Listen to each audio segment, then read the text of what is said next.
Começa agora o Gospel News. Hoje é sexta-feira, dia 12 de junho de 2026. Eu sou Karen Crisóstomo e nós vamos juntos aqui pela Rede Gospel de televisão e também pelo YouTube, Rede Gospel TV Oficial, com as principais notícias do Brasil e do mundo. Vamos aos destaques de hoje.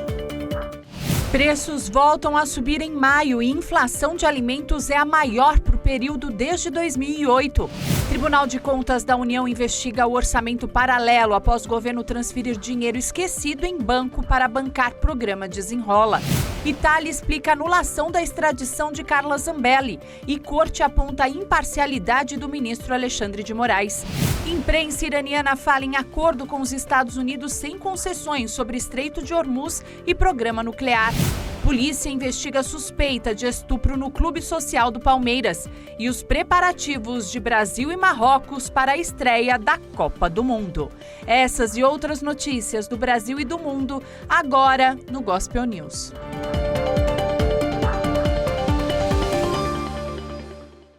Boa noite. O Instituto Brasileiro de Geografia e Estatística mostrou hoje que os preços dos produtos no Brasil cresceram 0,58% no mês passado. A inflação acumulada do ano alcançou 4,72% acima do teto da meta definida pelo Conselho Monetário Nacional.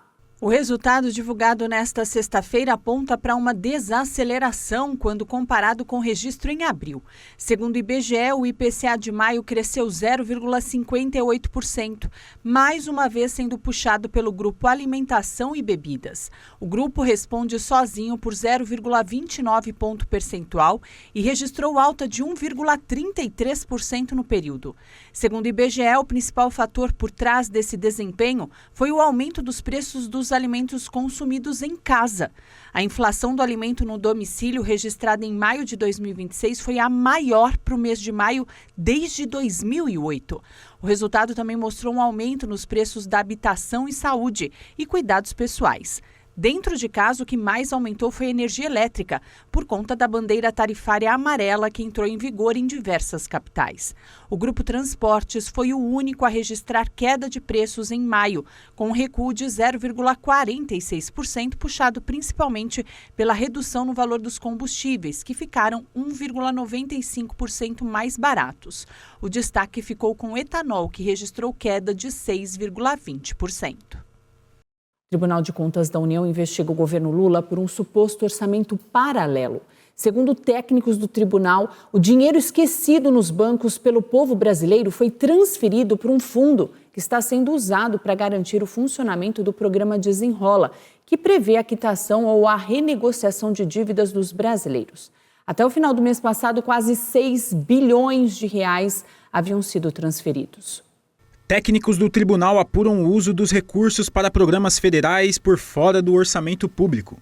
Por não passar pelo orçamento da União, os recursos não estão dentro dos limites de gastos que têm que ser obedecidos. A auditoria avalia o tratamento contábil, orçamentário e financeiro conferido aos valores, já que a lei determina que, decorrido o prazo de resgate pelos trabalhadores, os recursos deveriam passar diretamente aos cofres públicos. O Ministério da Fazenda informou que esses são valores estritamente privados e que manterão essa condição mesmo após a transferência ao fundo, que garante as operações do Desenrola. Nesta semana, o Tribunal de Contas da União aprovou as contas do presidente Lula referentes ao exercício financeiro do ano passado, mas fez ressalvas apontando justamente a destinação de recursos por fora do orçamento da União. O ministro do Supremo Tribunal Federal, Alexandre de Moraes, autorizou a família de Flávio Bolsonaro a visitar o pai Jair Bolsonaro amanhã em Brasília. No texto, Moraes afirma que, apesar da condição de saúde do ex-presidente exigir um ambiente controlado, o pedido é adequado porque garante o suporte familiar necessário. O ministro também determinou que celulares e quaisquer outros aparelhos eletrônicos deverão ficar em depósito com os agentes policiais responsáveis pela segurança. A Corte Suprema de Cassação da Itália divulgou hoje os motivos da anulação da extradição de Carla Zambelli. A Corte entendeu que houve imparcialidade do Supremo Tribunal Federal do Brasil e disse ainda que identificou diversos elementos capazes de gerar dúvidas. Segundo os magistrados, Alexandre de Moraes acumulou diferentes funções ao longo do processo e atuou simultaneamente como integrante do colegiado julgador e como pessoa considerada prejudicada por um dos crimes atribuídos à deputada. Segundo eles, Moraes participou de diferentes fases do processo, que, na avaliação da Corte italiana, contraria os princípios de imparcialidade e independência judicial. A anulação da extradição da ex-parlamentar brasileira aconteceu no final do mês passado. Carla Zambelli também foi solta após a decisão da Corte italiana. A Justiça da Itália ainda vai analisar um outro pedido de extradição. Esse é referente ao caso de porte ilegal de arma de fogo. As autoridades italianas disseram que aguardavam a primeira decisão da Corte de Cassação para avaliar se haveria algum tipo de influência nesse segundo caso. O julgamento desse novo pedido está marcado para o dia 1º de julho.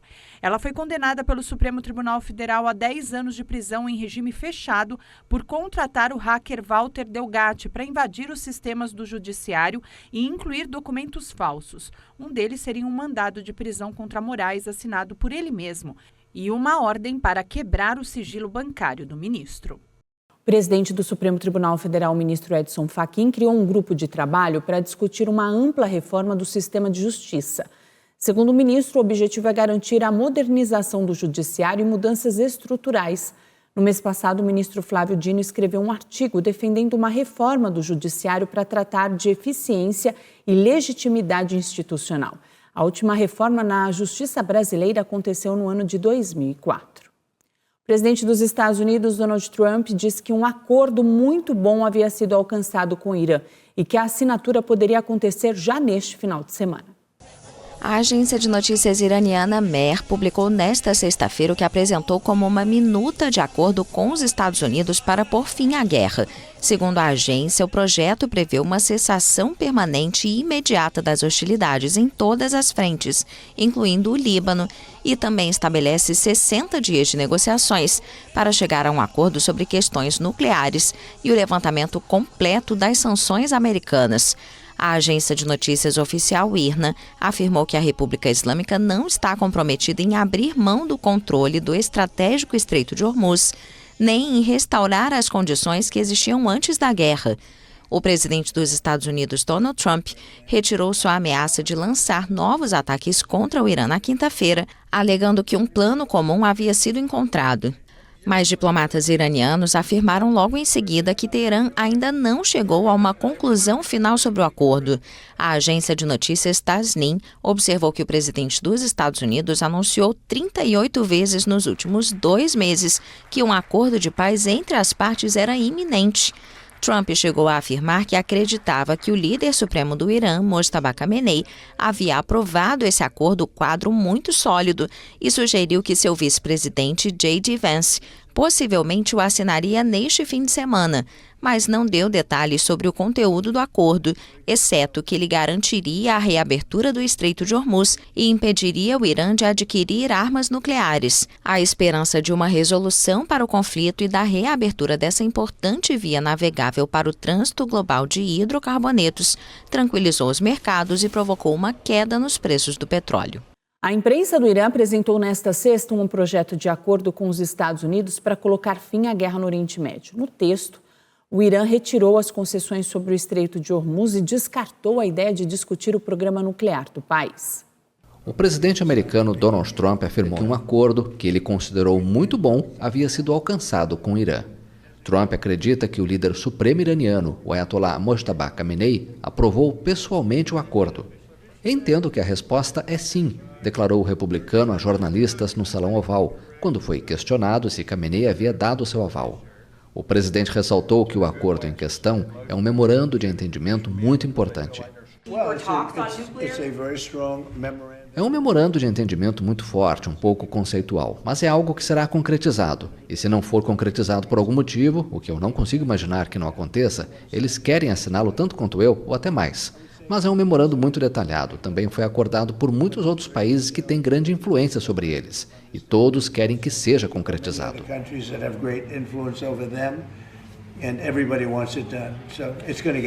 Segundo Trump, o pacto será assinado talvez na Europa, e ele não compareceria pessoalmente, mas enviaria seu vice-presidente, J.D. Vance. O porta-voz do Ministério das Relações Exteriores iraniano afirmou que, até o momento, o Irã não chegou a uma conclusão final sobre o acordo. Já o gabinete do primeiro-ministro israelense, Benjamin Netanyahu, declarou nesta quinta que Trump se comprometeu a garantir que um eventual acordo de paz entre o Irã e os Estados Unidos inclua o compromisso de Teherã de se desfazer do material nuclear enriquecido. Os Estados Unidos sancionaram a petroleira estatal de Cuba. A partir de agora, a empresa está proibida de ter qualquer tipo de relação financeira ou empresarial nos Estados Unidos. Os Estados Unidos sancionaram a companhia de petróleo estatal cubana Unión Cuba Petróleo, a COPET, como parte de suas medidas de pressão econômica contra a Havana. O anúncio foi feito pelo secretário de Estado americano Marco Rubio. Como consequência, a companhia que controla a extração nos campos petrolíferos cubanos, assim como o refino e a distribuição de combustíveis, não poderá estabelecer qualquer tipo de relação financeira ou empresarial nos Estados Unidos. O governo comunista de Cuba há muito tempo utiliza a energia como uma arma, tanto para reprimir quanto para alimentar uma cleptocracia do regime em benefício próprio, explicou Rubio em um comunicado. A COPET passou a integrar a lista do Escritório de Controle de Ativos Estrangeiros do Departamento do Tesouro. O vice-primeiro-ministro cubano, Oscar Pérez Oliva Fraga, reagiu na rede social X, afirmando que, com a sanção, a administração americana aprofunda o cerco energético e, com isso, o genocídio que comete contra o povo cubano. Desde o retorno de Donald Trump à Casa Branca, Washington aumentou as medidas de retaliação econômica contra Cuba, país que considera uma ameaça à sua segurança nacional.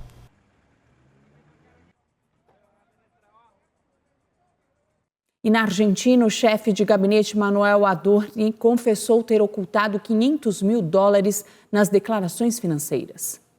A confissão do chefe de gabinete argentino Manuel Adorni de que omitiu $500 mil de suas declarações financeiras provocou uma grande controvérsia política e abriu uma nova frente de pressão para o governo de Javier Milei.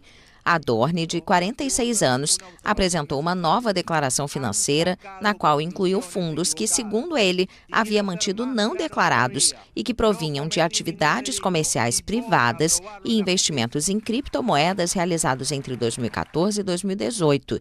O funcionário reconheceu ter cometido um erro e garantiu que pagará os impostos, multas e juros correspondentes. Mas as explicações atraíram críticas até mesmo dentro do próprio partido governista. A controvérsia soma-se às investigações judiciais sobre supostas compras de imóveis não declaradas e questionamentos sobre viagens feitas em família desde que assumiu o cargo.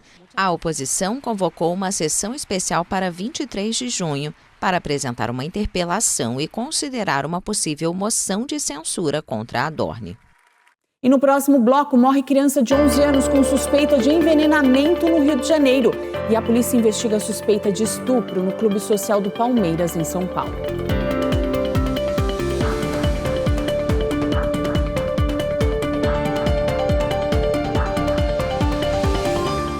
O menino Arthur de Melo, de 11 anos, morreu no Hospital Estadual Ricardo Cruz, em Nova Iguaçu, após sofrer uma parada cardíaca. Ele estava internado com suspeita de envenenamento após comer um bolo. Arthur estava hospitalizado na unidade desde o dia 1º de junho. De acordo com parentes, ele comeu um pedaço de bolo e passou mal no dia 31 de maio. A ocorrência foi registrada pelo pai da criança, Ademir de Melo, que suspeitava que o filho teria ingerido chumbinho. A Delegacia de Homicídios da Baixada Fluminense assumiu o caso e investiga a hipótese de contaminação proposital. A Polícia Civil aguarda a conclusão dos laudos médicos, toxicológicos e periciais para entender as circunstâncias do caso. Segundo a instituição, nenhuma linha de investigação foi descartada. A Polícia Civil de São Paulo investiga uma suspeita de estupro no Clube Social do Palmeiras. Um idoso de 74 anos teria usado uma pipoca para atrair uma menina de 4 anos ao banheiro masculino e estuprar ela no local.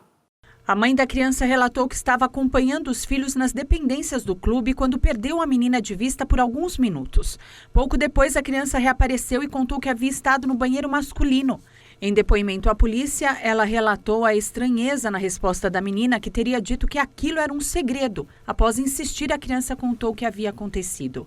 De acordo com o relato da mãe, o homem apontado como suspeito é um frequentador antigo do clube, conhecido dela por acompanhar o neto em atividades esportivas. Ela afirmou à polícia que ele costumava se aproximar da criança e que naquele dia permaneceu perto da menina oferecendo pipoca.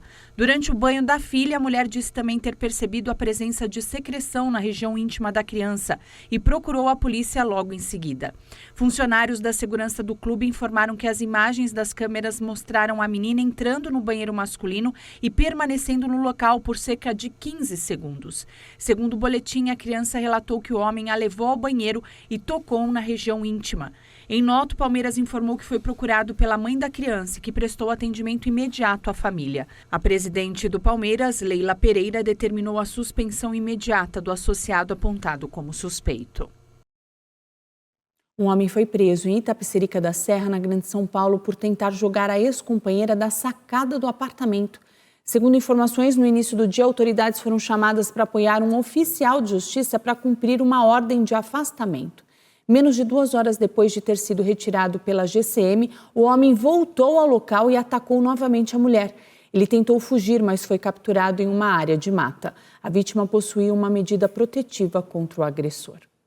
E a seguir, a Agência Climática Americana diz que El Niño já começou e Marrocos finaliza a preparação para enfrentar o Brasil.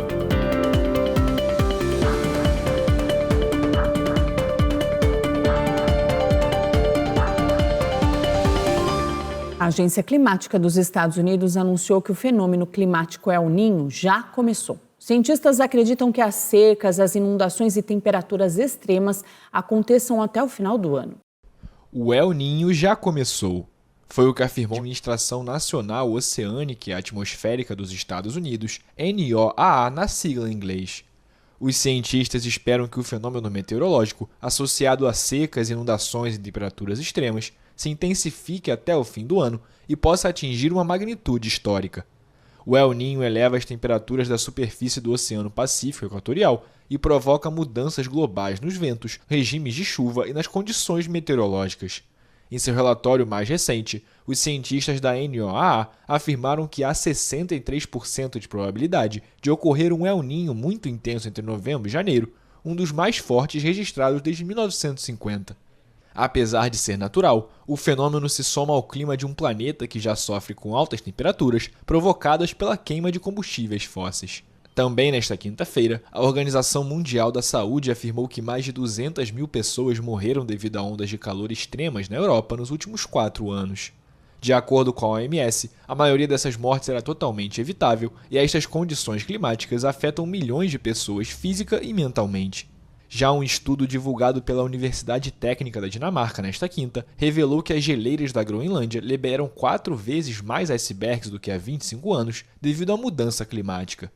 Os icebergs transportam grandes quantidades de rochas e sedimentos ao longo de várias centenas de quilômetros mar adentro, antes de afundarem e transformarem a vida no fundo do mar.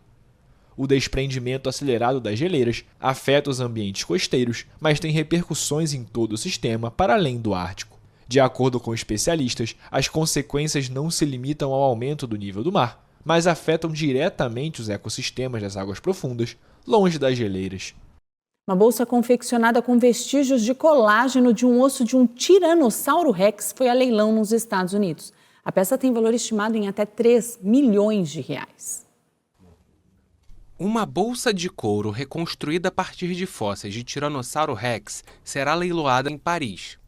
Apresentada há alguns meses em Amsterdã, a bolsa foi criada de vestígios de colágeno encontrados no fêmur de um T-Rex em Montana, nos Estados Unidos há 25 anos. A peça é única no mundo e é avaliada entre 350 mil e 580 mil dólares, cerca de 1,8 milhão e 3 milhões de reais. Há 25 anos foram encontrados rastros de colágeno, que é a proteína que compõe a pele, em um fêmur de T-Rex em Montana, nos depósitos da formação Hill Creek. E só agora, nos últimos anos, é que finalmente desenvolvemos técnicas e biotecnologias que nos permitem dar instruções a uma cultura de células para construir, por assim dizer, pele de T-Rex de verdade em laboratório. A casa de leilões Drouot, onde a bolsa será colocada à venda, diz que o objeto não tem precedentes na história do luxo. E é uma proeza científica que permite criar couro sem recorrer em absoluta pecuária. Ce qui est passionnant, c'est que effectivement aujourd'hui nous avons des réglementations en matière de protection. O que é empolgante é que de fato hoje temos regras de proteção animal que estão bastante estabelecidas. Isso abre novas perspectivas, porque vamos poder reproduzir animais artificialmente graças ao colágeno. Animais que podemos proteger por um lado e ao mesmo tempo reproduzir por outro. É evidente, mas é mais do que isso. Estamos realmente no começo de um grande sonho. E isso é maravilhoso, porque, repito, poder fazer carinho em um dinossauro é uma experiência única. Un dinosaure, c'est quand même quelque chose une expérience relativement unique. Um paleontólogo associado à venda afirmou que o material é diferente do couro vegano, que é fabricado a partir de plástico. A bolsa foi reconstruída em uma cultura celular, então é 100% pele, e ao mesmo tempo procede de um animal que desapareceu há 67 milhões de anos.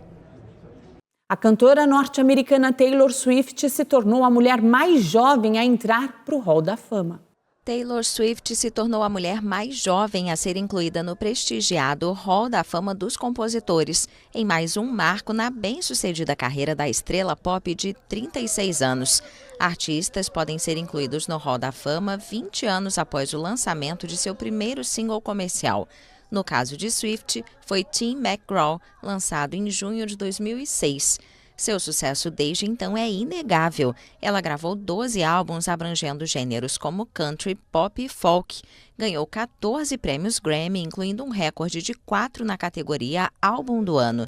A cerimônia foi realizada em um hotel em Nova York, reservada para alguns convidados selecionados, e não foi televisionada.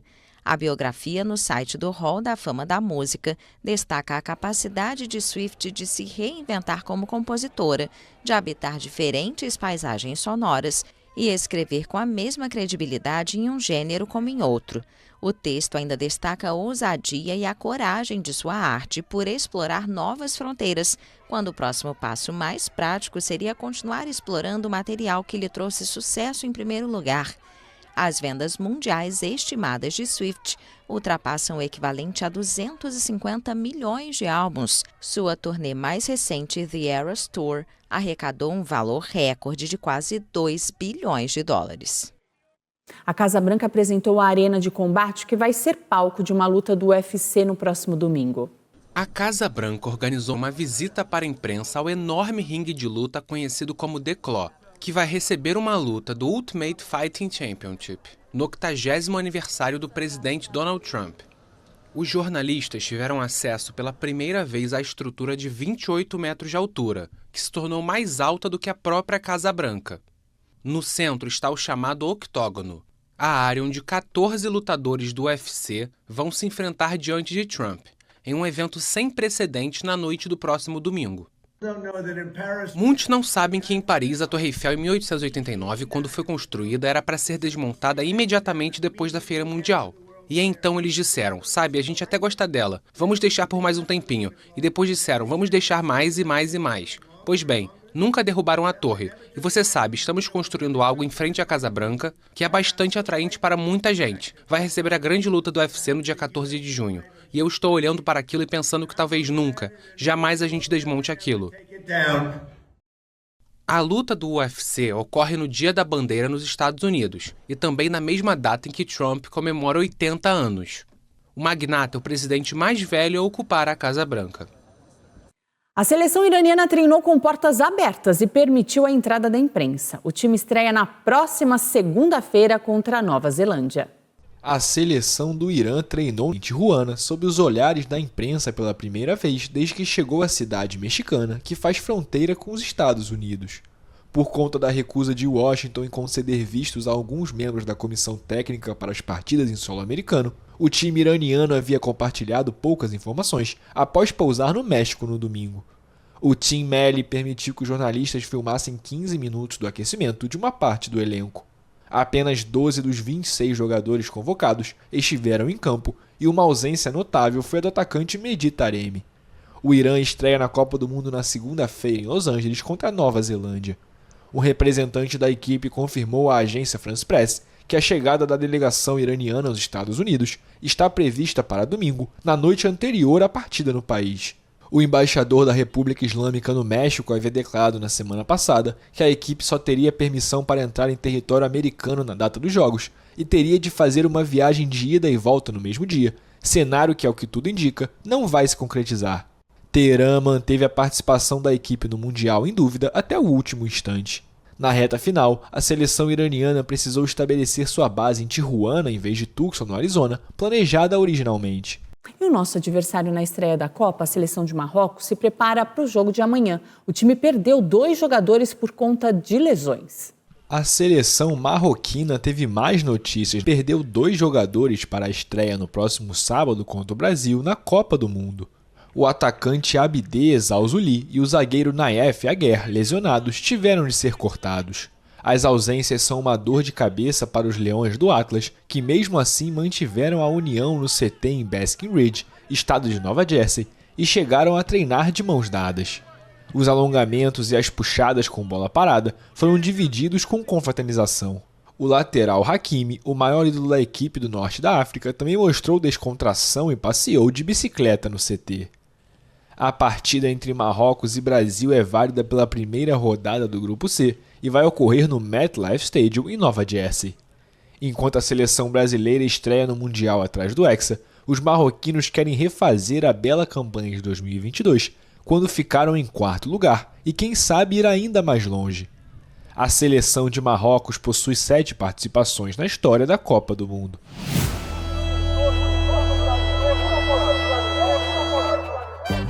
Após fazer história nos principais clubes europeus em que trabalhou, Carlo Ancelotti vai começar nesse sábado a sua primeira aventura como técnico em uma Copa do Mundo. O aclamado treinador italiano espera levar a seleção brasileira ao sonhado Hexa, tendo como primeiro obstáculo Marrocos neste sábado em East Rutherford, no estado de Nova Jersey. Carleto é o único treinador a vencer 5 Ligas dos Campeões e os 5 principais campeonatos nacionais da Europa: Itália, Inglaterra, França, Alemanha e Espanha, nesta ordem. Com esse currículo invejável, assumiu há 1 ano o comando da seleção brasileira, pressionada por não levantar o maior troféu do futebol desde 2002.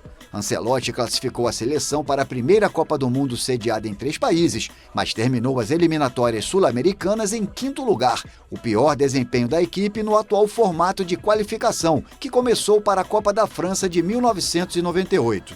Como meio-campista, o treinador disputou 2 Copas do Mundo com a Itália. Em 1986 caiu nas oitavas de final e em 1990 ficou em 3º lugar, em casa. Também foi o auxiliar técnico de Arrigo Sacchi em 1994, quando a Azurra perdeu a final nos pênaltis para o Brasil nos Estados Unidos.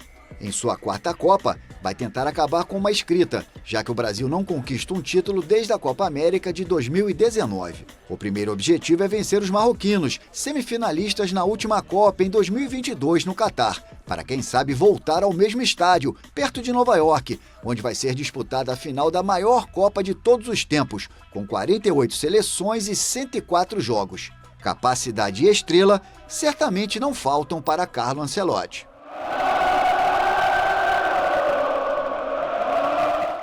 E em meio à Copa do Mundo, empresas de tecnologia estão lançando aplicativos que permitem jovens jogadores enviarem vídeos mostrando a habilidade. O CEO de um dos aplicativos afirmou que há mais de 120 mil atletas inscritos.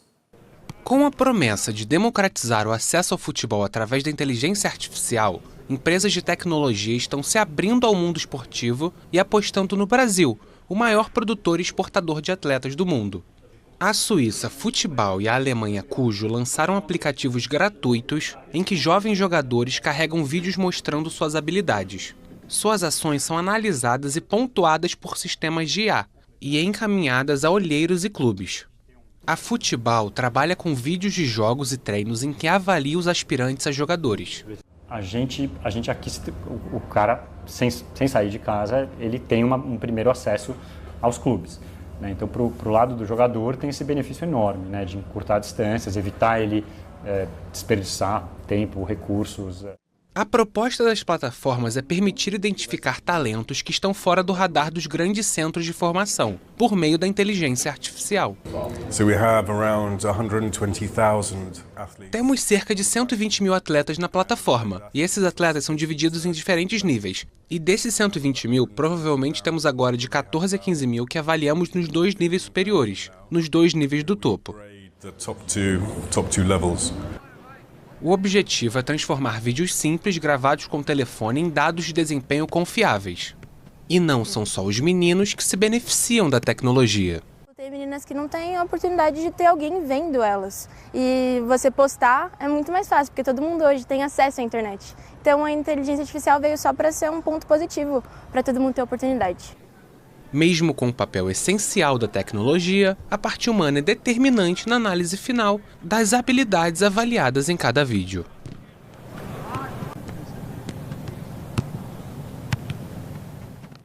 Gospel News desta sexta-feira fica por aqui. Eu desejo a todos vocês um final de semana abençoadíssimo. Domingo tem celebração da família. Os cultos são presenciais em todas as igrejas Renascer em Cristo pelo Brasil todo. Às 8, às 10 da manhã, às 4 da tarde, também às 6 da noite. Uma boa noite para todos vocês e até segunda-feira.